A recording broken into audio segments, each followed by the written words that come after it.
Let's talk about how surface roughness affects drag. Because if you think about it, the rougher a surface is in pipe flow, the more drag that we're going to have inside those pipes. So, in general, for streamlined bodies, the drag will increase with the increase in surface roughness.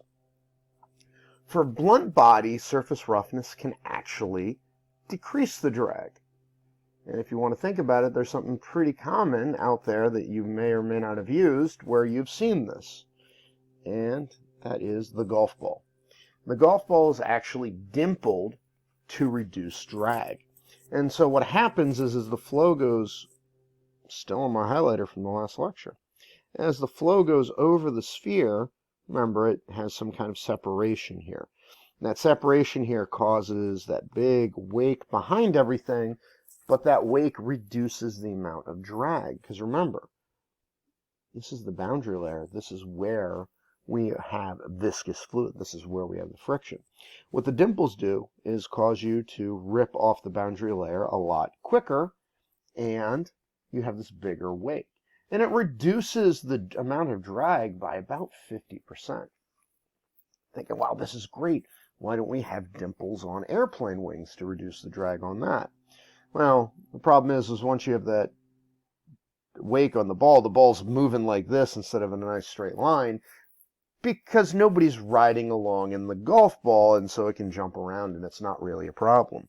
I would have a big problem with a plane that was flying around and had a flight path like this, up and down all the time, but then again, I don't really like heights, so flying isn't my most happiest time anyway.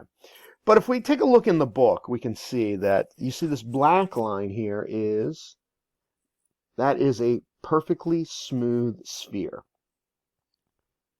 And up to about almost 4 times 10 to the 5th Reynolds number, it has a much higher incident of drag, as opposed to the golf ball.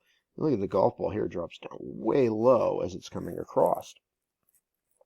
This actually kind of goes back into that, is Reynolds number important for flow? Well, you notice around that 4.5, 4 times 10 to the 5th Reynolds number, it way drops down, and it stays a lot lower as we get faster.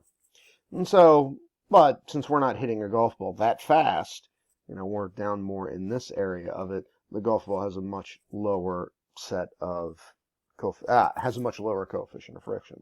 So it's an interesting concept that you can see, that how the surface roughness will play into it depending on what the shape is and how things are going on.